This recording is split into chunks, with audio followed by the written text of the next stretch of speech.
building a better Bay Area, moving forward, finding solutions. This is ABC 7 News. Hi there, I'm Kristen Z. You're watching Getting Answers live on ABC 7, Hulu Live, and wherever you stream. We ask experts your questions every day at 3 to get answers for you in real time. We're talking to San Francisco Mayor London Breed today about a sign of hope in the Tenderloin, the details of a new safe space aimed at helping people get off the streets. Also, challenges for San Francisco's crabbing industry. Kevin Truong, a reporter with the San Francisco Standard, spoke with some local fishermen who say they are simply trying to stay afloat. But first, when is the time to lift COVID restrictions? Two UCSF doctors make that case in a Time magazine op-ed that time is, in some areas, 10 days from now, at least when it comes to masks in schools. Joining us to explain her thinking and discuss the latest COVID news is UCSF infectious disease doctor Monica Gandhi. Dr. Gandhi, good to have you here. Good to see you. I really appreciate you today because I know it's not easy right now. You tweeted last night that you're taking a break from Twitter. You said, break Twitter, my friends. Too much rancor and unhappiness. So sorry. First of all, you never have to apologize for all the help that you try to give. But also, look, I'm really sorry to hear this. You shouldn't be getting that. But what do you think you're getting rancor? I appreciate it. Yeah. What do you think you're getting rancor for? Like, over what that you recently expressed? Yeah, I think it's around schools. So essentially, I think I made no secret maybe in the city that of a more harm reduction approach to the pandemic. And what did harm reduction mean? It meant that we try to keep things open, that we are essential with safety procedures in place, absolutely. And we can talk about that in a minute.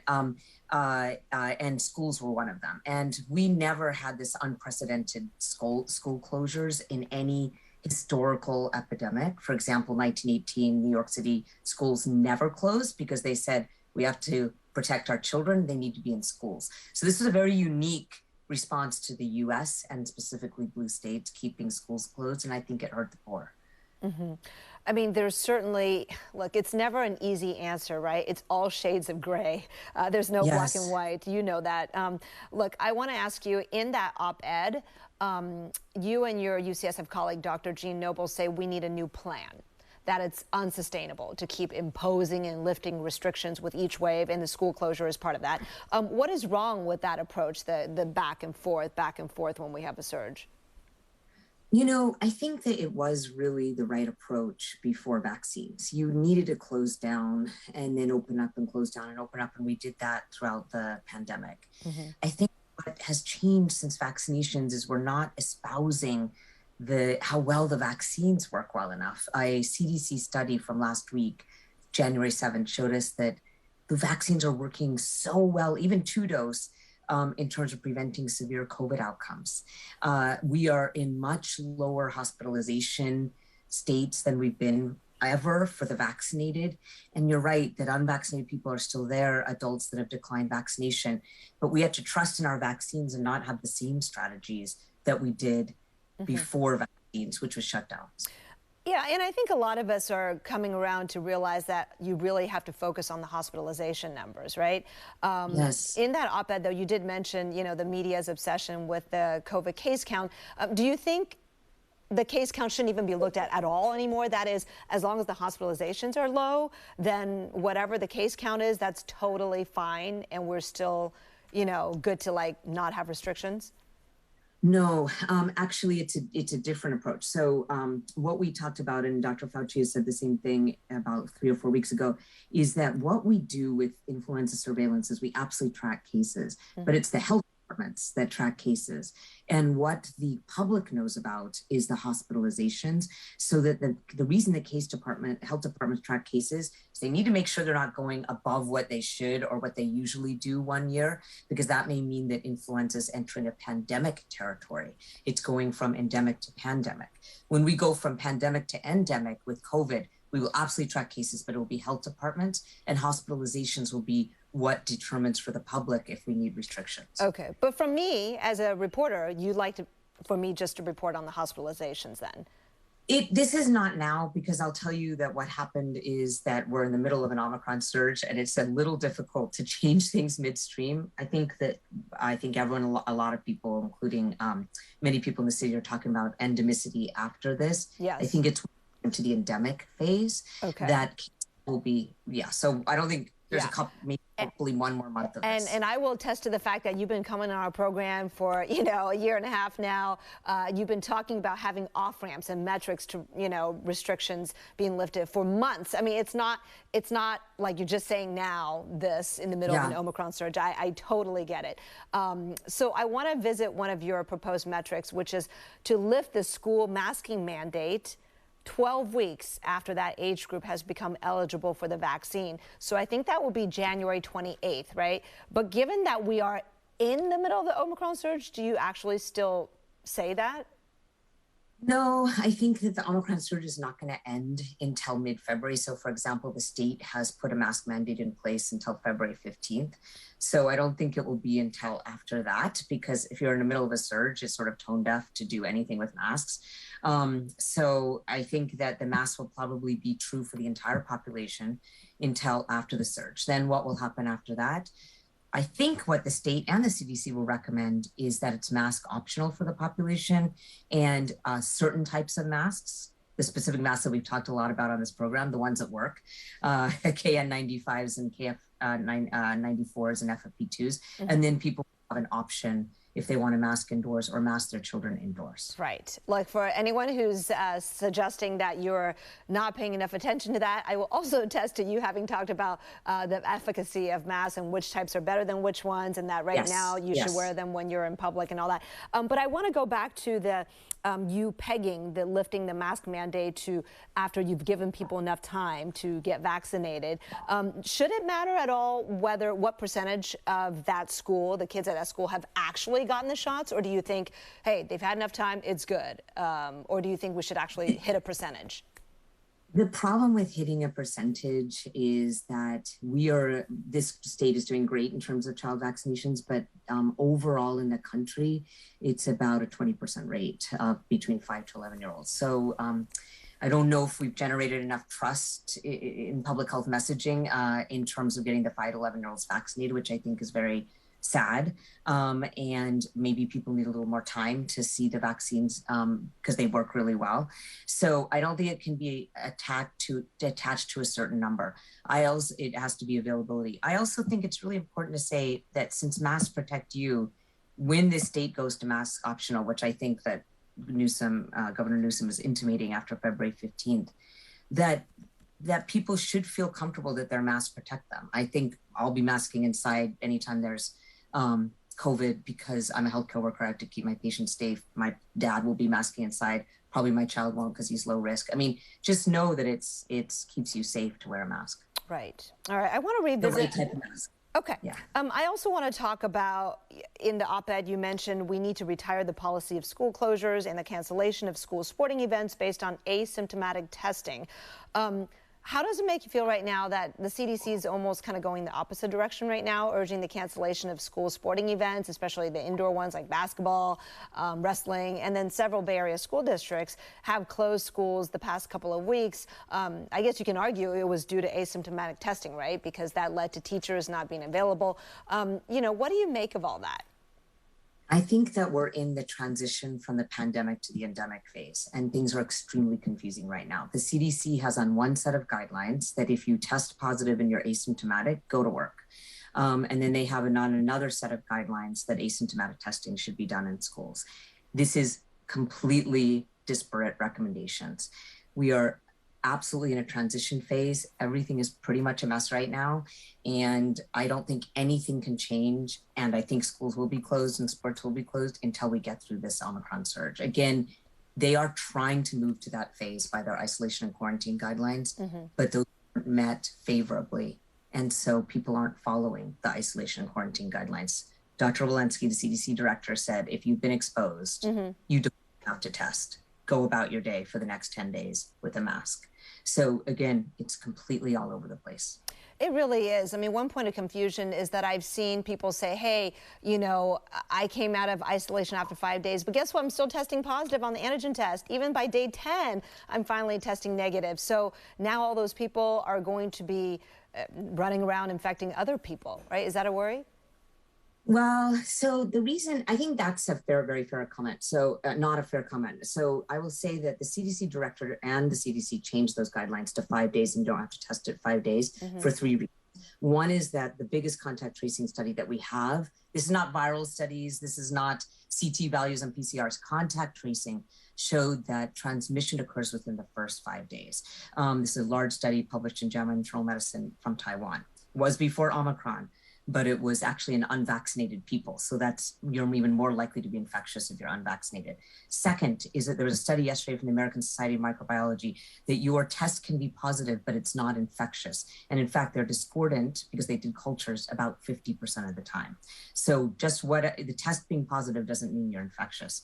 And then the third reason is that there was a Delta breakthrough study from Italy that showed that people who are asymptomatic and vaccinated tested positive one day, then they tested them the next day, then they tested them the next day, and they were negative the second day and negative the third day, all 33 healthcare workers. So they are on new data that's saying if you're asymptomatic, you are likely not infectious if you're vaccinated, but they've been met with resistance and people aren't following them. And so that's what I mean. Right now, I would say this article doesn't have relevance until after the Omicron surge. Okay. All right. I think this conversation should definitely be had with all the universities, right, that are still doing the asymptomatic testing, and then the kids who test positive, you know, necessarily miss at least 5 days of class. Harvard has already promised they'll stop. So Harvard is, this spring semester will be doing no asymptomatic testing and no isolation. Just if a kid's sick, they should stay. You know, every time I talk to you, I swear I can do a whole half-hour show. I know you've got patients to take care of, but before we go, I just want to ask you, you mentioned in that same op-ed that we should provide compassionate care to the unvaccinated. I've heard people say they've run out of compassion or patience for those who choose not to vaccinate at this point. Thoughts? I will say that in the field of medicine, we have always taken care of people who things may have led to a problem. So smokers, and that may have been related to some of the conditions. It is our duty and our honor to take care of people, no matter what the reason for their illness. And so I just think it's part of the Hippocratic Oath that I know that people can feel really impatient with the unvaccinated, and I wish we had higher rates of vaccination. But it is your oath to take care of that person, and I hope we can provide as compassionate care as possible. All right. Dr. Monica Gandhi, I know it's kind of rough out there. Stay off social for a while. I need to take that break sometimes, too. Thank you. We appreciate you for all the information and insight you bring to the table. Take care. Thank you. Coming up next, San Francisco Mayor London Breed is joining us to talk about a wide variety of topics, including a new center in the Tenderloin that will connect people with resources they need. We'll be right back. All right, everybody, thanks for your time today. Thanks for joining us. We have Mayor London Breed joining us, so that's very exciting. Let's enjoy an outside view, shall we? Should we do San Francisco, since we're going to be talking to the mayor of San Francisco? Wait for it. There you go.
Welcome back. COVID, crime, homelessness, and the economy are all major challenges facing San Francisco right now.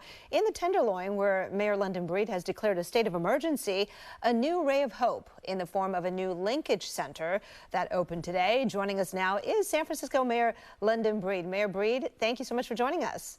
Hi, Christian. Good to see you. Good to see you. Congrats on the Tenderloin Linkage Center. It's on Market Street. Give us the details on what it'll do, who it'll serve, and what kinds of services will be provided there. Well, I think that what happens when people need services from the city, oftentimes it's a lot more complicated than what we know. In fact, the Linkage Center today helps someone who wanted to get treatment, who's been struggling with addiction, who's been struggling with a number of challenges. And we discovered that the reason why he could not get into treatment right away had a lot to do with not having a TB shot. And so we were able to get him to a clinic to get the shot, take him into a different bed as he awaited his treatment bed. So he's getting the services he needs. This success story happened right away. So this is about not just moving people and shifting them to different places. It's about trying to solve all of the various barriers that exist to getting them into the services and support that they need. And so we're starting to see that happen. How is this different from, for example, Project Homeless Connect? I know there were other resources available in San Francisco already, so how is this unique? I think that with Project Homeless Connect, the desire is to try to do exactly what we're doing, except the whole ultimate goal is to make sure that people are connected in some way to housing. And so I think for what we're trying to do is, yes, we want people to have shelter, we want them to have housing, but we want to understand why they're on the streets in the first place, what's going on, because some of the people that struggle with addiction are actually housed. And so we want to understand what the real root cause of the problem is. Ultimately, the goal of this center is to help people struggling with mental illness and substance use disorder and to get them the help and the treatment that they need. All right, you tweeted that people can drop in or be brought by outreach workers rather than remaining on the street. Will they have a choice? Well, I think part of it is they have a choice if they decide to show up on their own. I think when, sometimes on occasion when officers encounter people who clearly are struggling, who have some issues, depending on the situation, sometimes the decision is made to 5150 someone and put them on a 72-hour hold and take them to San Francisco General. There's this lengthy process. And depending on the drugs and whatever they have in their possession or the other issues that could occur, jail could be warranted. But the goal is not to take people to jail who suffer from addiction. The point is to take them into services and to use this as an alternative, even if, unfortunately, they could be committing or have committed a crime. The goal is to try and get people into treatment rather than to put people behind bars. And I think that's really the importance of this center, is to make sure we are meeting people where they are. We're not here to judge. We're here to help. We're here to support, but we're not here to allow the conditions on our street to continue. I realize the Tenderloin emergency declaration has also gotten some backlash that you've received, right? With a few supervisors and the DA arguing increased police presence will not improve conditions. Is that a concern for you? Well, Krista, just to be clear, there's nothing about the increased police presence in the emergency declaration. The emergency declaration, if they would read it, specifically highlights the need to do exactly what we're doing with this Linkage Center to avoid many of the barriers that prevent us from helping connect people to services and treatment. With or without the Board of Supervisors, the ability to provide an increased police presence is within my authority to do so as mayor. So what I needed support from the board, and what I got and what I appreciate from those members who supported this because of the importance of saving lives, we're going to do exactly what many of these people who claim to oppose this emergency declaration have been asking for. Mayor, the DA recall election, as you know, is in June. Do you plan to endorse the recall? I will make a decision closer to the time as the election comes before us. Okay. Before I let you go, I got to ask about the economy. Major companies are delaying their return to the office once again. Downtown seeing a 20% drop in foot traffic because of Omicron. The long-term outlook a little shaky, with 15% of San Francisco office workers in a new survey saying they plan to stay remote next year. How do you plan to counteract those losses? Well, I got to tell you, I'm tired of being at home already. I've been tired for the past 2 years of working from home. And COVID, as many of the health experts have discussed, will probably be with us. But the difference between now and what we're seeing is we have the vaccines. We are not seeing the death rate spiral out of control in San Francisco. We're seeing hope. We do have over 200 people who are hospitalized, but our hope is that they will get better and return home. So I think that as we see new variants, as we see shifts in COVID, we're just not going to be in as bad of a place as we were when this first started. We're prepared to deal with it. And I think more people ultimately are going to want to go back to the office. They're not going to want to stay home. They're going to want to be in a vibrant city like San Francisco.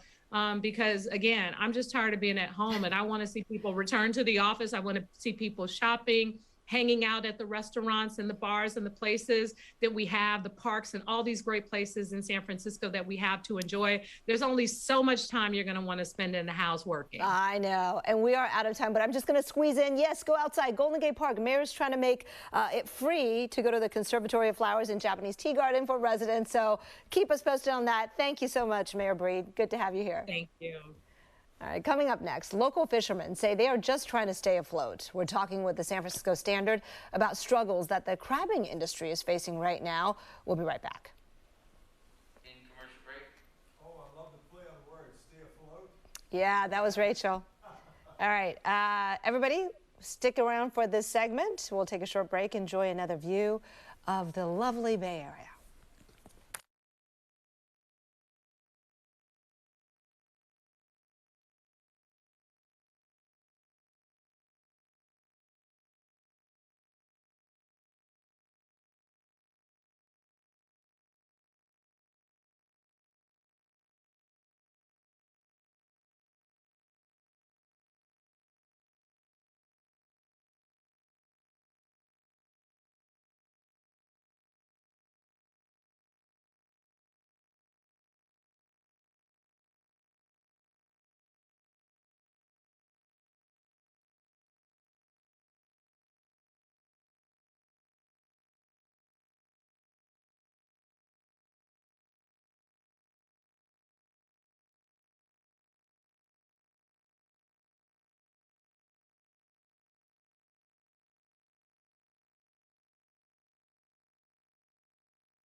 It's one of the biggest parts of San Francisco's economy, the crabbing industry. But a series of problems is causing some longtime fishermen to consider leaving their jobs altogether. From the Pier 45 warehouse fire of 2020 to the COVID-19 pandemic to other hurdles, the industry is struggling. Joining us now to talk about the future of crabbing in San Francisco is SF Standard reporter Kevin Truong. Kevin, thanks for joining us. Thank you for having me. Look, we all love crab. My goodness, the bib, the butter, the delicious local crab. Unfortunately, the start of the crabbing season has been delayed every year since 2019, the traditional start date in November. But this year, it didn't start until the end of December. Why this delay? So the delays really stem from a 2016, an issue in 2016 where the crabbing industry entangled a record number of whales. Now, that led to a lawsuit from the Centers of Biological Diversity, a local environmental group, in 2017, and eventually a settlement in 2019 that convened a group of industry experts, environmental activists, as well as government officials to determine a moving date for the start of the crabbing industry, depending on whale patterns. I see. And have those patterns changed due to global warming or some other reason that is further impacting the fishermen? Yeah, so those patterns do change from a year-to-year basis, although the migratory patterns are generally regular. The presence of some substances, some chemicals in the ocean, such as domoic acid, also has an impact on those patterns, but it's difficult to say whether there is a long-term shift in the patterns because of climate change. Okay, so what is this doing financially or, other impact on the crabbing season? Well, a lot of fishermen say the attitude they've had for the past few years is hurry up and wait.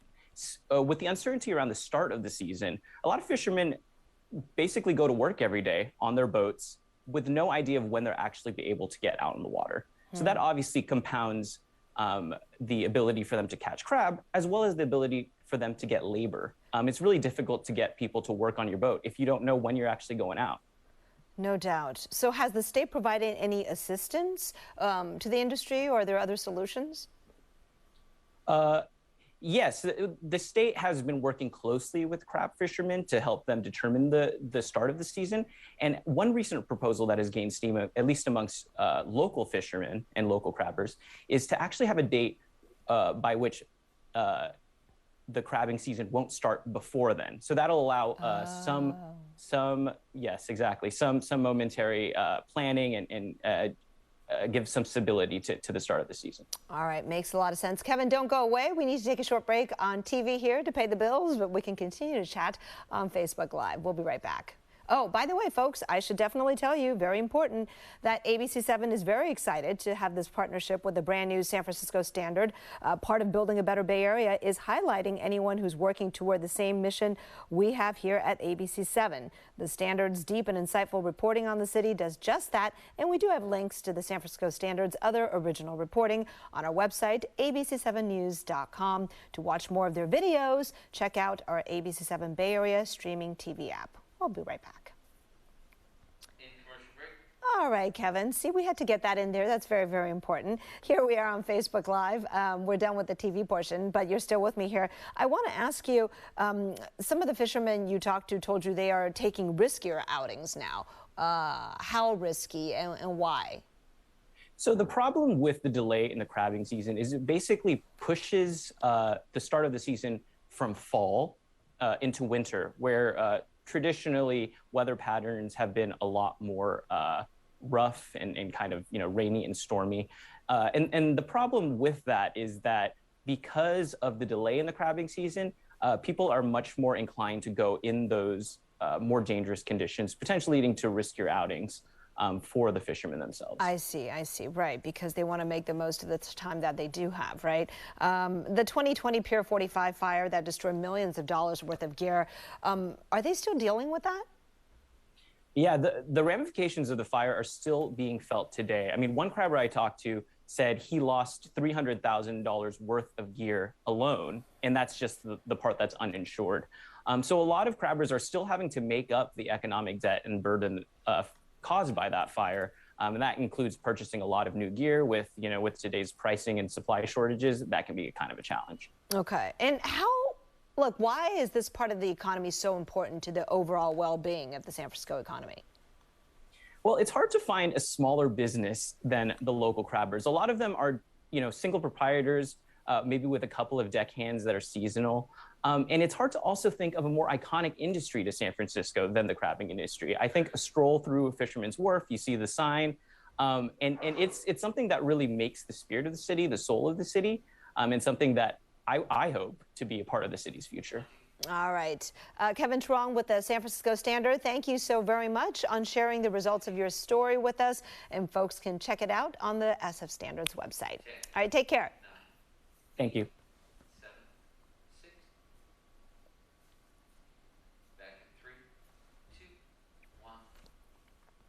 Thank you for joining us on this interactive show, Getting Answers. We'll be here every weekday at 3 on air and on live stream answering your questions. World News Tonight is coming up next, and I'll see you back here tomorrow at 3.